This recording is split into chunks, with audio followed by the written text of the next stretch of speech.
மாணிக்கவாசகராலும் கிபி 3 2025 2000 ஆண்டு பழமையான கோவில். மாணிக்கவாசகர் மறைந்தது சிதம்பரத்தில் பெரிய ஜோதி கண்டு ஜோதியில் அவர் மறைந்ததாக வரலாறு. கேள்வி கேட்கறதா கேளுங்க. நந்தி இல்ல பிரதோஷம். நீங்க எதுக்கு கோயிலுக்கு வந்திருக்கீங்க? போய் சாமி கும்பிடதான். சாமி கும்பிட நல்ல வார்த்தை. பிரார்த்தனைக்கு வந்திருக்கேன், வழிபாட்டுக்கு வந்திருக்கேன், சேவிக்க வந்திருக்கேன். நல்ல வார்த்தை. என்ன நந்தி தேட்டருக்கு எதுக்கு போக? படம் பார்க்காம சாமியை பார்க்கன்னு வச்சுக்க. ஏன்னு கேட்டா மாணிக்கவாசர் இங்க வரான்னு சாமி அவரை பார்க்க வந்தோட கோயில் இது இல்ல, 1 கிலோமீட்டர்ல இருக்கு. அது கைலாசநாதர் கோயில். பக்தர் மாணிக்கவாசர் வரான்னு சாமி அவரை தேடி வந்து காட்சி கொடுத்துருக்கு. மாணிக்கவாசகன் பக்தன் தான், நம்மளும் பக்தன் தான். நம்ம சாமி அவரை தேடி வந்து காட்சி கொடுத்துருக்கு. பெருமாள் மார்பில் என்ன இருக்கும்?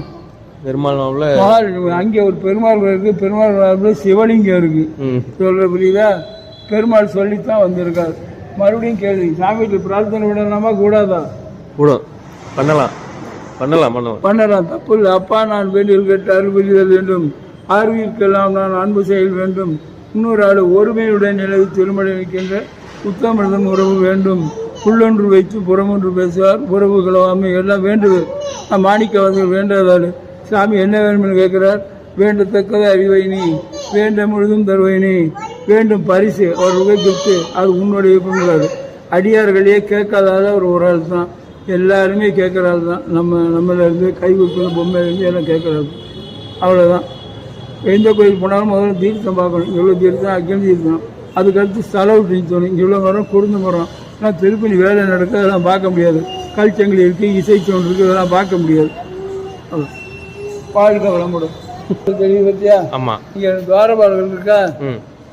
தெரியுது. அங்க 2 துவாரபாலகர் இருக்கு பாரு. தெரியுது. அதுக்கு எதிர்த்தாப்புல 3 பிள்ளையார் இருக்கு. பிள்ளையாரை சுத்தினா குளத்தை பார்க்கலாம். கோயிலுக்கு தான் தீர்த்தம் பார்க்க முடியும். அது இருந்தா போய் பாரு. அது பார்த்து நேரம் உள்ளுக்குள்ள சாமியை கும்பிடு. சாமி கும்பிட்டா 2 லைட் எரிகிற மண்டபத்தில் இந்த பக்கம் அரிமத்தின பாண்டியன் சிலை, இந்த பக்கம் நிறைய குதிரை அமைச்சன் சாமியா மனுஷனா குதிரை ஓட்டியா பார்க்கலாம். எல்லாவரையும் சிவலிங்கம் இங்கே குதிரை ஓட்டியா உட்காந்துருக்காரு. எதிர்த்தாப்புல ஒரு மண்டபம் இருக்கு. அதுக்கு முன்னாடி 5 தூணில் நவக்கரங்கள் இருக்கு. மண்டபத்தின் நிலப்படியில் நட்சத்திரத்து வடிவமாக அமைச்சிருக்கான். ஆகாயத்தில் புள்ளியாக இருக்கு, நட்சத்திரம் அமைச்சிருக்கான். உள்ளுக்குள்ளே போனால் பச்சளை ஓவியங்கள் இருக்கு. என்ன பச்சளை ஓவியத்தை பார்த்துட்டு கடைசியில் தான் நவக்கரகம் சுற்றிட்டு அந்த துவாரபாலகிட்டே வடக்கு நோக்கி போர்டு போட்டுருக்காங்க. தான் விழுந்து உணங்கணும். கண்ட இடத்துல விழுந்து உணங்கக்கூடாது. சன்னதியில் விழுந்து உணங்கக்கூடாது, நடபாதையில் விழுந்து உணங்கக்கூடாது, கொடிமரத்தில் தான் விழுந்து உணங்கணும். கொடிமரம் எல்லாம் இந்த இடத்த கொடுத்துருக்காங்க. அவ்வளோதான். வாழ்க்கை